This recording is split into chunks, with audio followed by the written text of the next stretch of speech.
رمضان کا اصل میں جو پروگرام ہے، میں پہلے ذرا تمہید عرض کر دوں، یہ ہم صرف واقف ہیں روزہ دن کا اور رات کو 1 گھنٹے کی تراویح۔ یہ بہت بڑا مغالطہ ہے، بہت بڑا مغالطہ ہے، بہت بڑا مغالطہ ہے۔ روز اصل میں رمضان کا پروگرام کیا ہے؟ دن بھر کا روزہ اور رات کے اکثر حصے کو قرآن کے ساتھ لے کر جاگنا۔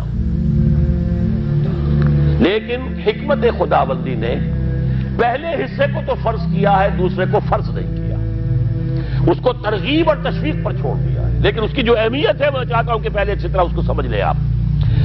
دیکھیے پہلی حدیث اس میں ہے ان سلمان الفارسی رضی اللہ تعالی عنہ قال خطبنا رسول اللہ صلی اللہ علیہ وسلم فی آخر یوم من شعبان۔ حضرت سلمان فارسی سے مروی ہے، انہوں نے فرمایا کہ خطبہ ارشاد فرمایا ہمیں اللہ کے رسول نے صلی اللہ علیہ وسلم شعبان کے آخری دن۔ فقال، آپ نے ارشاد فرمایا، یہ خطبہ طویل ہے، میں نے صرف شروع کے چند جملے یہاں نقل کیے ہیں۔ یا ایھا الناس قد اظلکم شہر عظیم، اے لوگوں تم پر ایک بہت عظمتوں والا مہینہ سایہ فگن ہو گیا ہے۔ دیکھیے سایہ فگن سے وہ انگریزی کا محاورہ آپ کے ذہن میں آنا چاہیے، coming events cast their shadows before. ابھی رمضان شروع نہیں ہوا ہے، شعبان کا آخری دن ہے، تو وہ کمنگ ایونٹ جو ہے رمضان مبارک، اس کا سایہ آ گیا ہے تم پر، اس لیے حضور نے وہ لفظ استعمال کیا قد اظلکم، ظلال کہتے ہیں سائے کو، قد اظلکم شہر عظیم، بڑی عظمت والا مہینہ ہے، شہر مبارک، بہت برکت والا مہینہ ہے، شہر فیہ لیلۃ خیر من الف شہر، اس میں ایک رات وہ بھی ہے، وہ مہینہ جس میں ایک رات وہ بھی ہے جو 1000 مہینوں سے افضل ہے۔ انا انزلناہ فی لیلۃ القدر وما ادراک ما لیلۃ القدر لیلۃ القدر خیر من الف شہر۔ اب جو اگلے 2 جملے ہیں وہ نوٹ کیجئے، جعل اللہ صیامہ فریضۃ وقیام لیلہ تطوعا، اللہ نے ٹھہرایا ہے، قرار دیا ہے اس کا روزہ رکھنا تو فرض کے درجے میں، اور اس کی رات کا قیام تطوع کے درجے میں، اپنی مرضی پر، اپنی خواہش پر، نفل کے طور پر یہ تم پر لکھ دیا گیا ہے، لکھا تو گیا ہے، جعلہ تو ہے۔ مجعول کا جو پہلا مفعول ہے وہ کیا ہے؟ جعلہ کا مجعول اول کیا ہے؟ دن کا روزہ، اور مجعول ثانی کیا ہے؟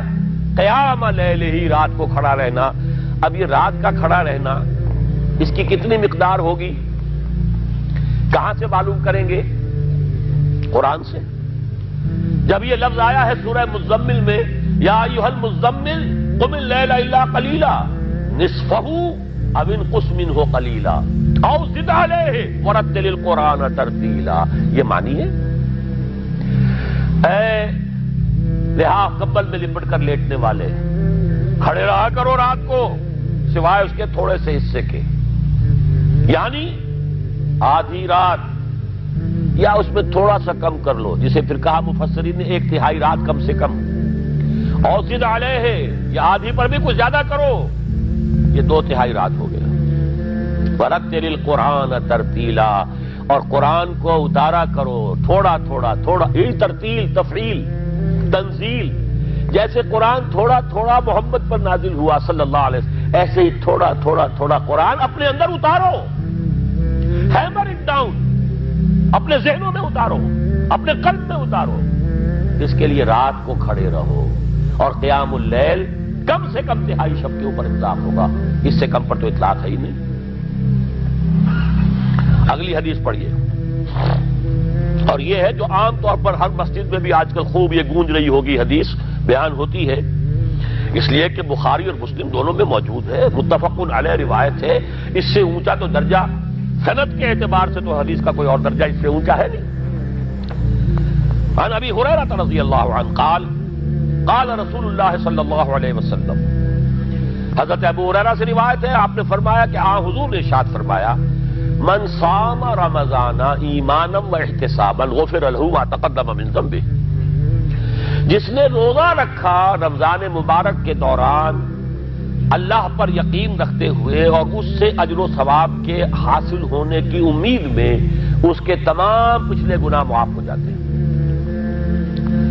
ومن قام رمضان ایمانا واحتسابا غفر له ما تقدم من ذنبه، اور جو کھڑا رہا رمضان کے دوران، کھڑا رہا ہے، جیسے ساما، میں نے شروع میں آپ سے عرض کر دیا تھا یہ مصدر ساما یصوم صوما قام یقوم قیاما، ومن قام رمضان، جو کھڑا رہا رمضان کے دوران، پورے رمضان کے دوران کھڑا رہا، ایمان و احتسابا کی شرط پھر وہی ہے، غفر له ما تقدم من ذنبه، وہی اجر اس کا بھی ہے۔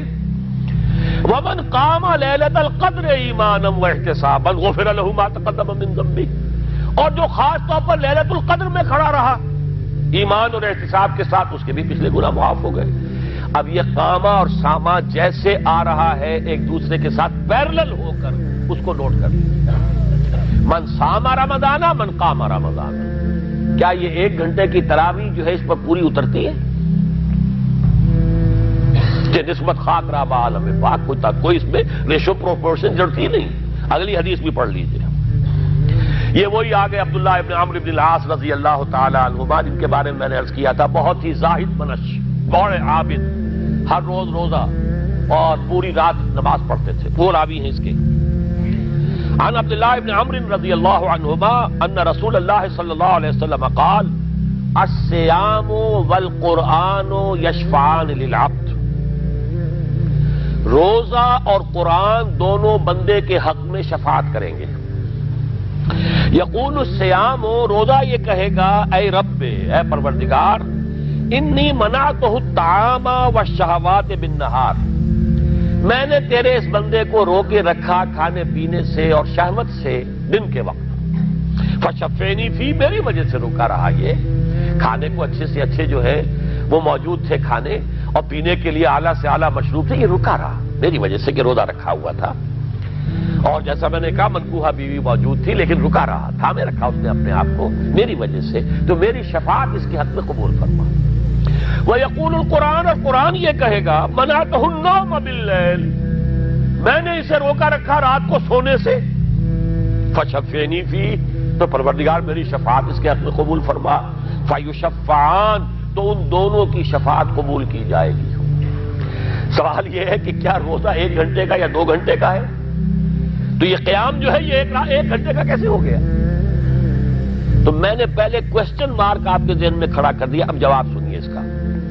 جواب یہ ہے کہ اس کو اللہ تعالیٰ کی حکمت یہ تھی کہ اسے فرض نہ کیا جائے، اس کو معلوم ہے۔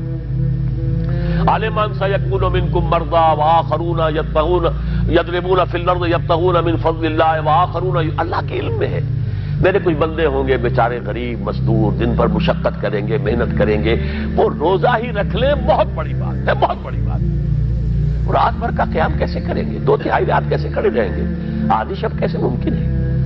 لہذا فرض نہیں کیا، حضور نے بھی فرض نہیں کیا، نہ اس کو آپ نے لازم کیا، نہ اس کے لیے وہ زوردار جو لوگوں سے کہا کہ ضرور پڑھو، چھوڑ دیا پڑھو، اور سب لوگ پڑھتے تھے اپنے طور پر۔ اب یہ کہ کوئی آدھی رات کھڑا ہے، کوئی 1/3 رات ہے، کوئی پوری رات ہے، تھے اللہ کے بندے۔ لیکن 3 دن حضور نے یہ باجماعت نماز پڑھا دی، لیکن پڑھائی ہے وہ تہجد کے وقت، یعنی لوگ رات کے وقت جو بھی ہے کھڑے ہیں، جاگ رہے ہیں، قرآن پڑھ رہے ہیں، لیکن یہ کہ خاص تہجد کے وقت آپ اپنے حجرے سے برآمد ہوئے تو لوگ جمع ہو گئے، آپ کے گرد جمع ہو گئے۔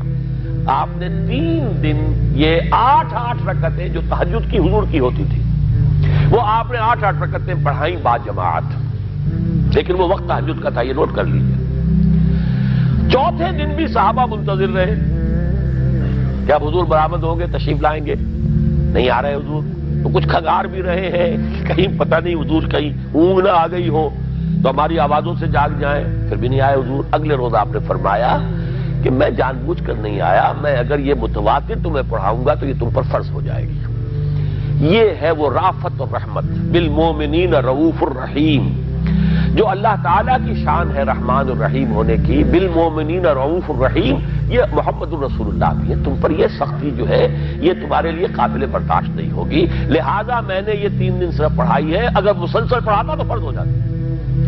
یہاں تک تو ہے حکمت نبوی کا معاملہ، اب آیا حکمت صحابی یا حکمت خلیفہ راشد۔ یہی معاملہ رہا حضور کی حیات طیبہ کے دوران، یہی حضرت ابوبکر رضی اللہ تعالیٰ عنہ کی خلافت کے دوران، یہی حضرت عمر کا بھی ابتدائی دور۔ لیکن دور خلافت عمر فاروق کے دوران یہ واقعہ آیا کہ حضرت عمر داخل ہوئے مسجد میں، دیکھا رات کے وقت ابھی کوئی باجماعت تراویح کا کوئی انتظام نہیں تھا. آپ نے دیکھا کچھ لوگ مسجد کے اس کونے میں کھڑے ہیں، ایک حافظ ہے، ساتھ تو حافظ نہیں ہوتے تھے نا، تو کوئی حافظ ادھر، انہوں نے 5 6 7 8 آدمیوں نے کسی حافظ سے گزارش کی، وہ انہیں قرآن سنا رہا ہے، وہ کھڑے سن رہے ہیں. کوئی دوسرے کونے میں ایک جمگھٹا ہے کہ اس پہ تیسری طرف ہے، کہیں ہے، ٹولیوں کے اندر لوگ جو ہے وہ قیام اللیل کا حق ادا کر رہے ہیں. آپ نے فرمایا کیا ہی بہتر ہو کہ یہ سب جمع ہو جائیں ایک امام کے پیچھے، اور پھر یہ کہ اسے عشاء کے ساتھ متصل رکھ دیں، تاکہ جس کو کہتے ہیں عربی میں ما لا یترک کلہ لا یترک کلہ، اگر کوئی شے کل کی کل حاصل نہیں ہو سکتی تو کوئی شخص بھی مسلمان بالکل محروم نہ رہ جائے، کم سے کم یہ 20 رکعت تراویح تو پڑھے اور قرآن سن لے، تاکہ کسی نہ کسی